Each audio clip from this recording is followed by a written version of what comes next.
এক গ্রামে একজন রাজা ছিলেন। রাজা খুব দয়ালু ছিল। তার ছিল দুই মেয়ে, বড়টার নাম ছিল স্বর্ণা, ছোটটার নাম ছিল বন্যা।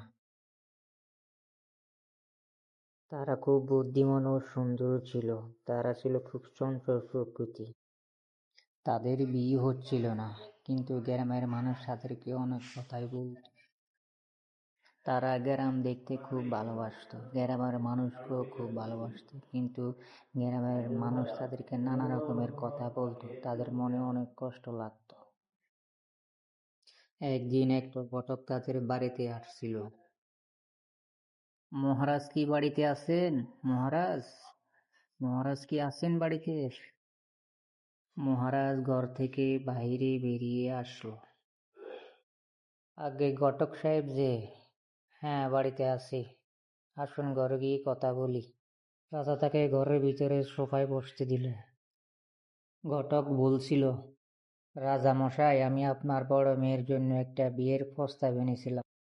আলহামদুলিল্লাহ, সেটা তো খুব খুশির সংবাদ ঘটক সাহেব। ছেলে কি করে? আমি তো আপনাকে অনেকদিন ধরে এই কথাই বলতে চেয়েছিলাম, আমার মেয়ের জন্য একটা ভালো পাত্র দেখতে। আপনি খুব ভালো কাজ করেছেন ঘটক সাহেব। আপনি কালকে ছেলেটাকে নিয়ে আমার বাসায় আইসেন ঘটক সাহেব, আমি কথা বলবো ছেলের সাথে। আচ্ছা ঠিক আছে রাজামশাই, আমি কালকে ছেলেটাকে নিয়ে আসবো তাহলে আবার। ঘটক ছেলেটাকে নিয়ে আসলো। রাজার দেখে ছেলেটাকে পছন্দ হলো। 1 সপ্তাহ পরে বিয়ের 3 তারিখ ঠিক করলো রাজা সাহেব। রাজা রাজার মেয়ের বিয়ের দাওয়াত দিল গ্রামবাসীদেরকে। গ্রামবাসীরা অনেক খুশি হলো রাজার মেয়ের বিয়ের কথা শুনে।